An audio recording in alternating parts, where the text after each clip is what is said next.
maeneo ya Ununio, wilaya ya Kinondoni, mkoa wa Dar es Salaam.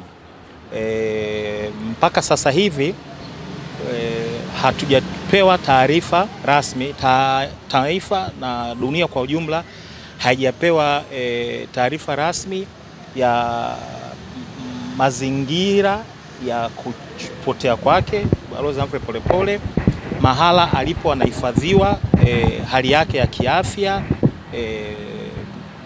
maslahi yake ya kisheria. Hivi vyote havijatolewa na taasisi yote kati ya taasisi ambazo zimepewa mamlaka na wajibu wa kisheria wa kushughulikia usalama wa raia na haki zao. Taasisi hizi zipo kadhaa na nitakwenda kuzielezea huko mbele. Sasa wote tumeshuhudia taarifa mbalimbali kutoka kwa ndugu na jamaa wa Balozi Polepole.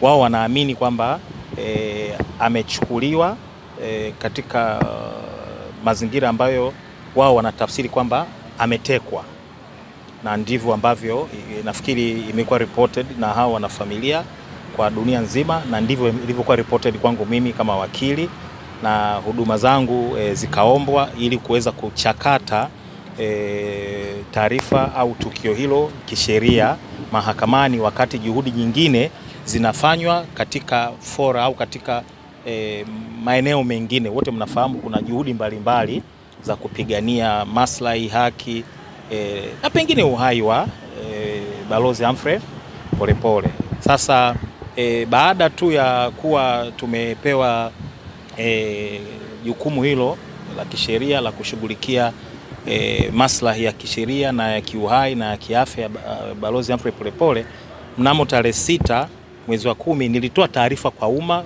kwa lugha mbili, ya Kiingereza na ya Kiswahili, nikizitaka mamlaka zinazohusika na upelelezi, usalama wa raia na mali zao na nyingine zote ambazo zinatoa support katika eneo hilo kwa haraka na kwa kutumia resources zote, rasilimali zote, watu, rasilimali za kiintelijensia, rasilimali za kiteknolojia, zote kwa pamoja zikusanywe, ziwe mobilize, zielekezwe katika kujaribu kutupa majibu ya yuko wapi Balozi Humphrey Polepole, huko alikopelekwa, alipelekwa na nani na kwa mazingira gani, na hali yake mpaka sasa hivi ikoje.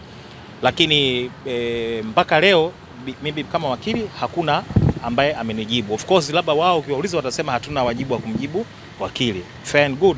Kwa baada ya kuona mpaka tarehe 7 hakuna aliyenijibu wala hakuna aliyetoa majibu au taarifa ambayo mimi binafsi kama wakili ningeitafsiri kwamba hii inatia moyo au inajitosheleza kulingana na uzito wa kimazingira. Raia wote ni sawa, wanadamu wote ni sawa, uhai, afya yao, welfare yao yote ina mizania sawa, lakini matukio yana uzito tofauti. Hilo hatuwezi kulikwepa. Anapotoweka balozi ambaye amehudumia taifa katika nchi mbili, alikuwa msemaji au katibu uenezi wa Chama cha Mapinduzi, aliyekuwa mjumbe wa tume ya kurekebisha katiba, huyu mtu haingii akilini kiusalama, kimantiki, kisheria kwamba anaweza kutoweka katika mazingira yale yaliyotoweka, halafu mpaka leo hii tunazungumza hapa mahakamani bado hatujaweza kupata majibu ambayo yanaridhisha. Kwa hiyo baada ya kuona yote mimi nikaamua kufungua maombi katika mahakama hii kuu kwa chini hati ya dharura, maombi namba 24-51-4/2025, mleta maombi akiwa Humphrey Polepole dhidi ya Inspector General wa polisi kama mjumbe wa kwanza, mwanasheria mkuu wa serikali, mkurugenzi wa mashtaka, kamanda wa jeshi la polisi kanda maalum ya Dar es Salaam, pamoja na mkuu wa upelelezi wa kanda maalum ya kipolisi Dar es Salaam.